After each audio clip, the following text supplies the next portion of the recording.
প্রিয় বন্ধুগণ, মানুষ কখন তার জীবনে কী ধরনের পরিবর্তন আসবে কেউ বলতে পারে না। কার মৃত্যু কখন হবে কেউ জানে না। আমরা যদি আমাদের মৃত্যুকে ভয় করতাম, আমরা যদি জানতাম যে আমাদের আগামীকাল মৃত্যু হবে, সবাই সবার জায়গা থেকে মানুষ জেনেও সে তার মৃত্যুটাকে কখনো স্বীকার করতে চায় না।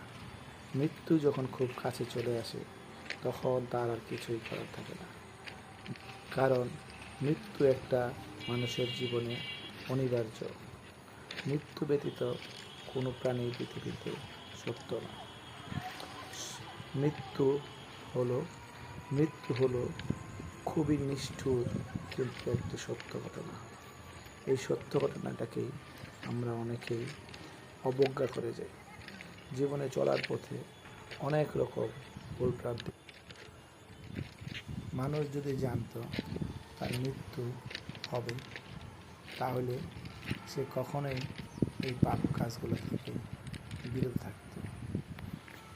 কারণ সে যদি জানতো কবে তার মৃত্যু হবে, কখন তার মৃত্যু হবে, কোথায় তার মৃত্যু হবে, তাহলে সে কখনোই এই ধরনের কাজ থেকে, অবৈধ কাজ থেকে, পাপ কাজ থেকে, অনৈতিক কাজ থেকে আমাদের মাস্টার বাবু উনি বসে বসে কি যেন চিন্তা করছেন আর পাথর ছুটছেন। সবসময় যে ভোগ বিলাস, ওনাকে দেখে মনে হচ্ছে উনি অনেক চিন্তিত।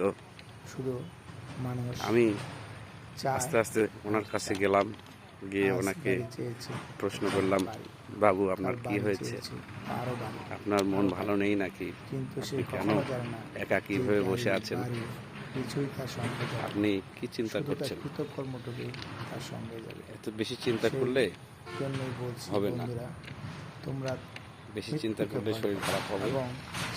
সুতরাং বেশি চিন্তা করার দরকার নেই, যা হবার তাই হবে। তোমরা ভালো কাজগুলোই কৃতজ্ঞতা মানুষ মনে রাখবে। ঠিক আছে বন্ধুরা, আজকের মতো এখানে শেষ। আরেকদিন দেখা হবে। ধন্যবাদ।